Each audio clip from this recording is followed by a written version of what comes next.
Welcome to the Finance Marketing Podcast, a show that empowers finance professionals to market their businesses in ways that feel good and actually achieve results. I'm your host, Hillary. I've been working with folks in financial services to develop marketing strategies that work and create results-oriented marketing content since 2020. And I've learned a lot about what works in finance marketing, what doesn't work, and where financial services pros get stuck. Join us each Friday as we explore real, effective ways to market your finance business and connect with folks who truly embody your ideal clients. Hello, advisors. I am excited to introduce you this week to TrevAna. Kara supports business owners in creating consistent and positive cash flow so they can reach their goals in business and life. As a CFO advisor, she translates financial data into clear and confident decisions. Kara is a client of mine, and I am also a client of hers. So this episode is a little bit different from my usual guest interviews. And in this conversation, Kara is really sharing a behind-the-scenes experience of what it was like to work with Moneta Advisor Marketing. So Kara came to us originally looking for help with her branding and website. And in this conversation that you're about to hear, she shares what that experience was like from the client's perspective and what made her finally decide to invest in professional branding after years of DIYing it. She's also sharing what the process felt like and the difference it has made in her confidence and her ability to show up in her marketing ever since then. So what I love about this conversation is how much of it will resonate if you've ever felt that cringeworthy moment that most business owners have had of looking at your own website and knowing it just doesn't reflect the caliber of work that you do. Kara talks really honestly about when the right time to invest in branding actually is for business owners, because it's usually not always day one, and what shifts when you finally have brand assets that you are genuinely proud of and that you want people to see and consume.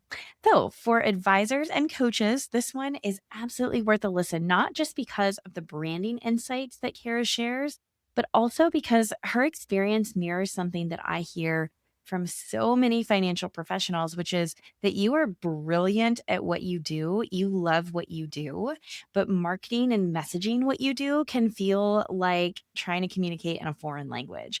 So this conversation is a reminder that the right support can make all the difference. So without further ado, let's dive in. Kara, thank you so much for joining me today on this episode of the Finance Marketing Podcast. I'm excited to get into it with you. And we're talking about something that has, a couple different perspectives on it. And it's the importance of branding. Brand designers and marketers love to say, your brand is super, super important. Your brand is like your kind of your digital handshake. When people find you online, it makes you recognizable.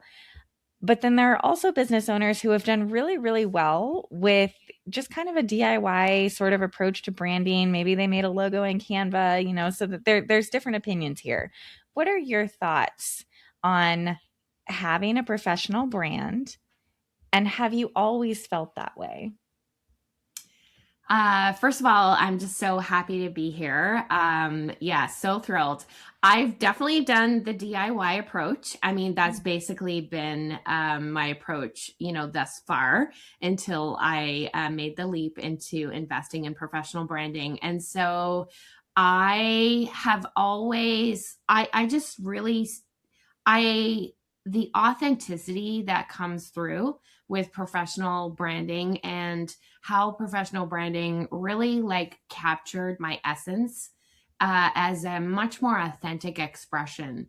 I'm so excited to share more about it and my experience with the process. But absolutely, hands down, if I could go back to my former self and be whisper in her ear, I would be like, oh my goodness, yeah, invest in, branding support, marketing support, sooner rather than later. Yeah, it's so interesting to hear you say that. And I will be the first person to say that, I'm not a professional designer. I'm a professional writer and marketing strategist.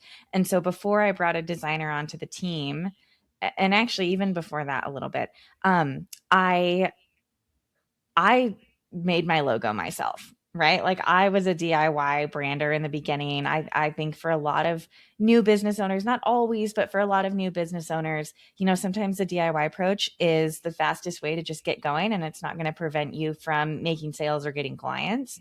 But I know that for me, I reached a certain point in my journey where when I was bringing the caliber of clients on that I really wanted to work with, I was feeling almost kind of embarrassed by the web presence that I had online. Is that ever something that you've dealt with in the past before?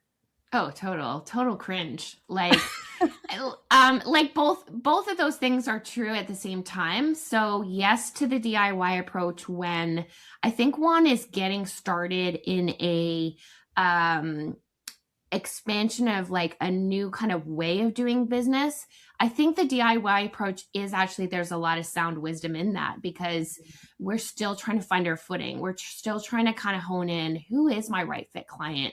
What is my zone of genius? Like, what is it that I'm actually bringing? Like, we're exploring the value proposition that we bring.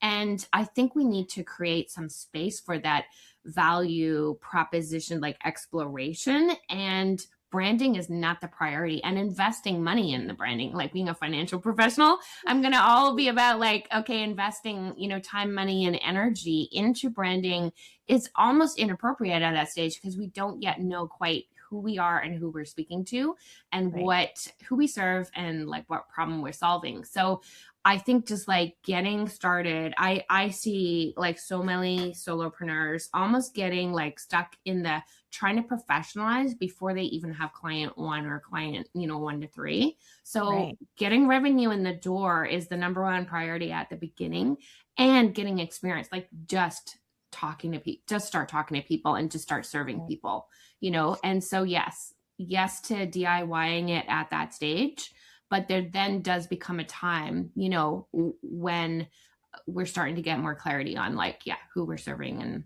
and what problems we solve. And at that point, I think that's the point where it just absolutely like, really, really is essential. Yeah, I really love what you said about that. I think sometimes if you try to go into branding too early before you've even worked with anyone or before you've worked with enough clients, you really have no idea what's going to resonate with the people you want to serve.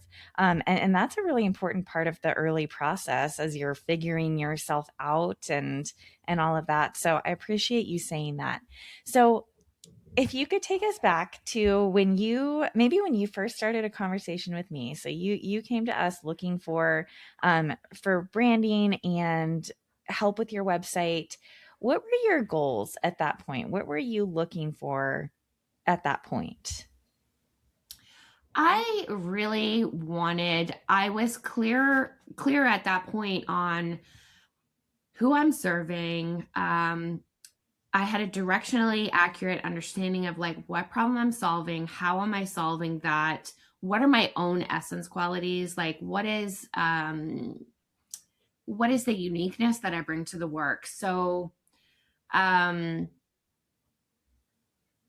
and I like graphic design, branding, anything to do with marketing is like, to me, kind of a foreign language. I mean, I understand it. See, this is the thing. I understand it from a business owner's point of view. Like, I understand the concepts of marketing. Like, I totally get that. It's more like how to actually implement it. That's the part that I would always just get stuck with, and just this immense feeling of like frustration and wrestling and like late nights trying to like move stuff around on a page, and just it just felt like such a huge fight. And yeah, like, you know yeah, I had so much insight into like how business owners maybe feel when it comes to spreadsheets. Mhm. And so I just knew at that point, like, yeah, I think this would be just a really, really, it would help me to move into being able to have those conversations with people and know that like my website, my logo, my business card, the colors, just all of those kind of like brand assets, so to speak, they were all just basically reinforcing and supporting and cohesively bringing out, supporting my message. I think the part that I didn't really realize would be a value, is just the work you do as a copywriter, like your zone of genius is words. I mean, to me, it's magic watching you work with words and like to work with your designer and seeing, her ability with like graphics and layout and colors and things like that. Like to me, that just seems magical.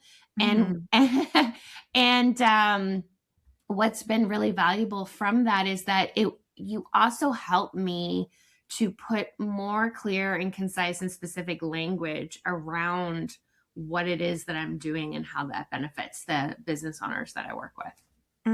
I think that's such an overlooked part of like the messaging and copywriting process is you you can hire the best copywriter in the world, right? But if you're not willing to go through that work of like really dialing in what it is that you want to communicate and that will resonate with the people you want to serve, your copy it's going to miss the mark, right? And so you did do such a great job of being really introspective and thinking really hard about how am I positioning myself and what is that communicating to the people who are going to read the website or come across the website. um, can you, because I think sometimes for people who haven't been through the branding and messaging process before, or maybe they have been through it before, but it didn't go very well, could you walk us through kind of what that felt like as you engaged with Kayla and I to go, to create logos, to create a color palette that you felt really proud of, that you were happy with, to create the messaging. Maybe we'll start with kind of the more design and then we can go into more of the messaging work. Yeah. So, I mean, it all started because I don't even know how I got introduced to your podcast. Like, I can't remember that initial connection, but I've been listening to your podcast for probably a year or more. And what struck me is that there are so many.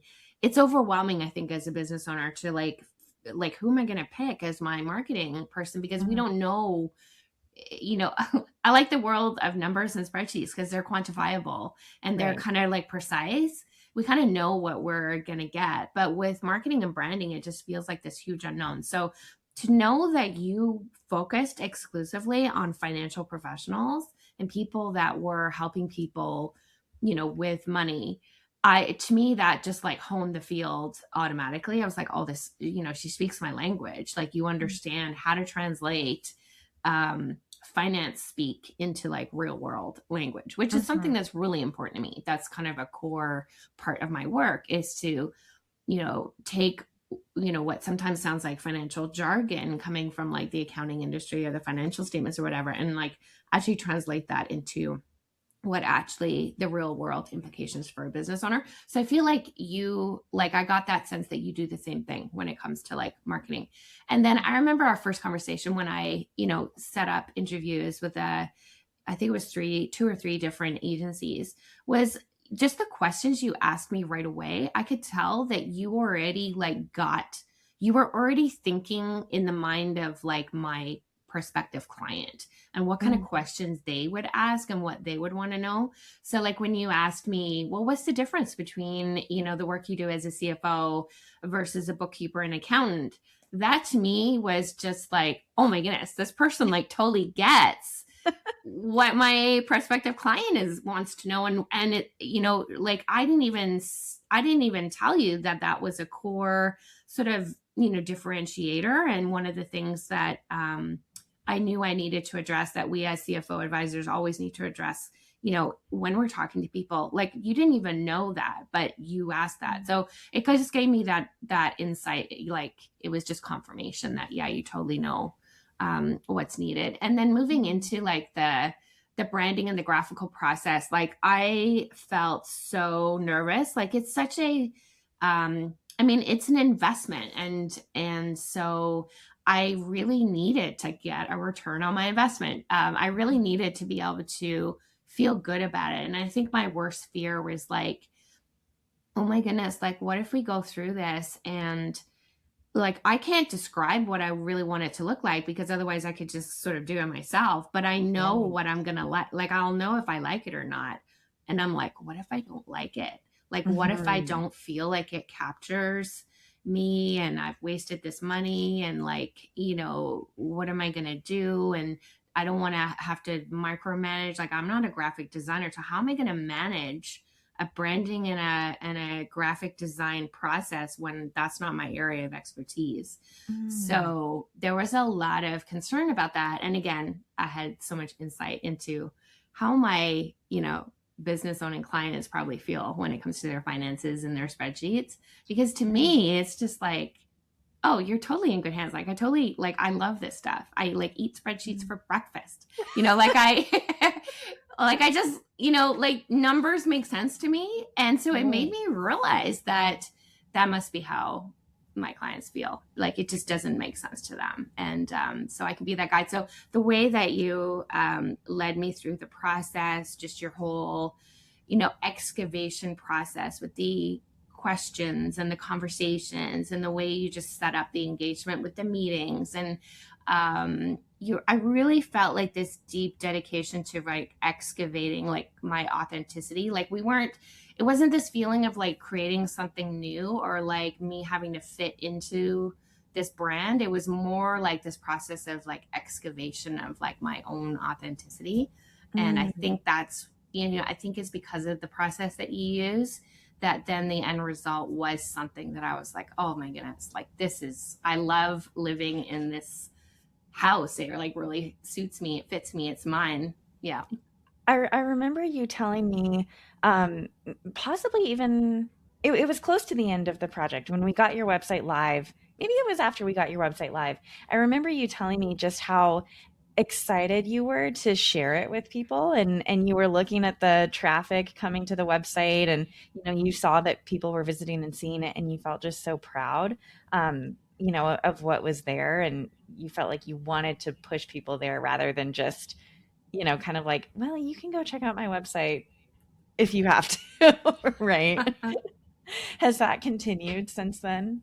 Oh my goodness. It's only just amplified. Like, I just feel like I have like a tailwind behind me kind of thing. Hmm. Um, I was at a networking event last night. I was invited by someone in the banking industry, one of the big banks, big top 5 banks here in Canada. And so my contact, invited me to this Women's Day event, and it was a room full of like her peers.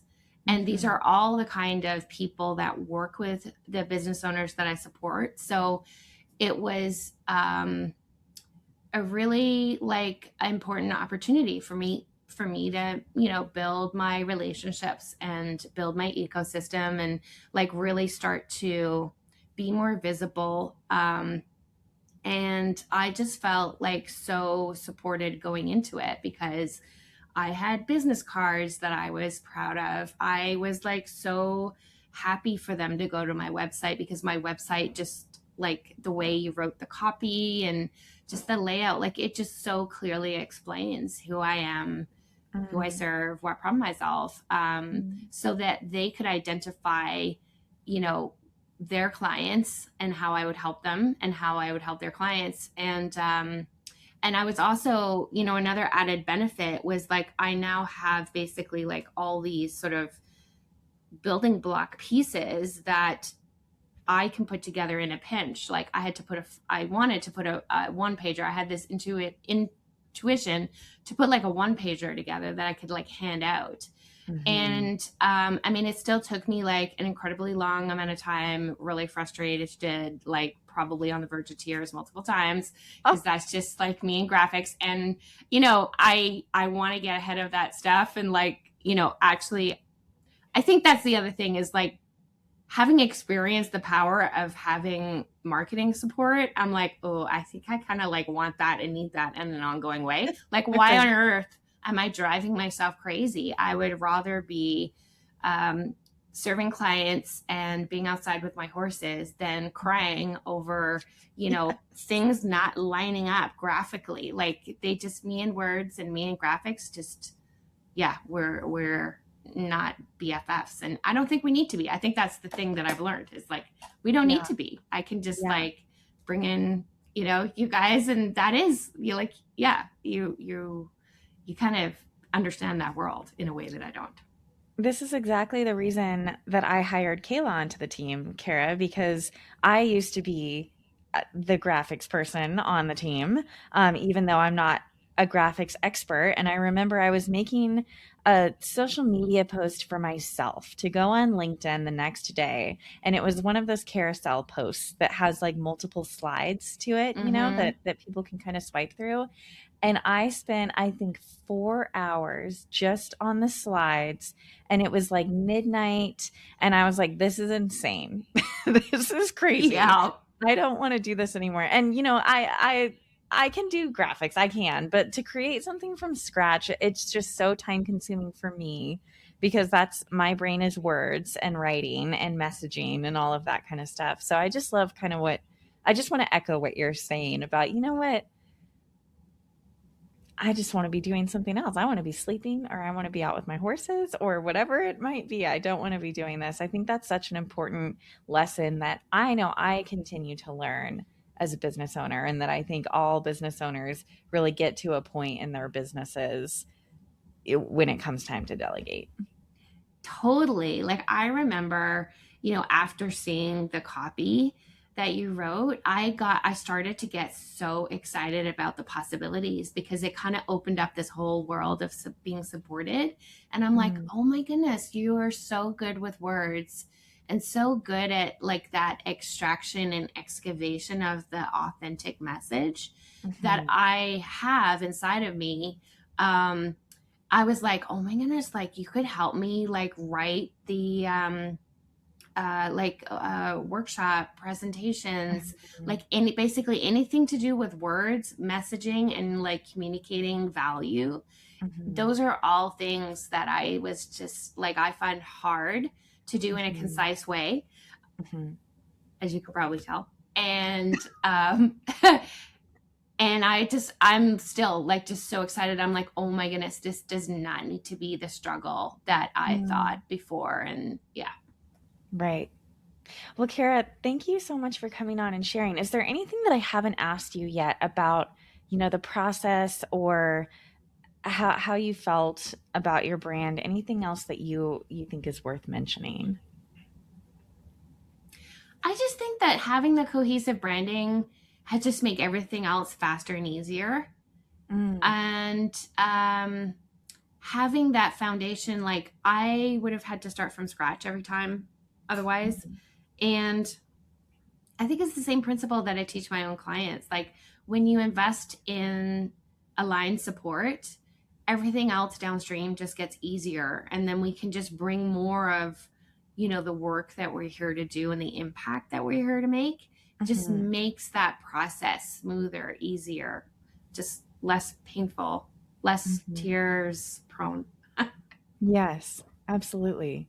Well, Kara, if people want to go check out your beautiful new website, or if they want to get in contact with you and maybe learn more about what you do and how you help business owners with their numbers, where are the best places for them to do that? I would love for people to check out my beautiful website. It is TrevAnaconsulting.com. And yeah, I would encourage everyone to check it out, even just as an example of the work that you do and the way that you've, pulled everything together. It's really a testament to the skill that you have and that your team has. And yeah, I would be happy for any business owners that need help with their numbers, and numbers in the sense of like improving their cash flow so that they can reach their goals for their business and their personal lives. That's the work I love to do. And I feel like the website really embodies and really explains that really clearly. Well, I really appreciate it, Kara. I will link to your website in the show notes. Thank you so much for coming on and sharing. I really appreciate it. My pleasure. I'm so looking forward to continuing to work together.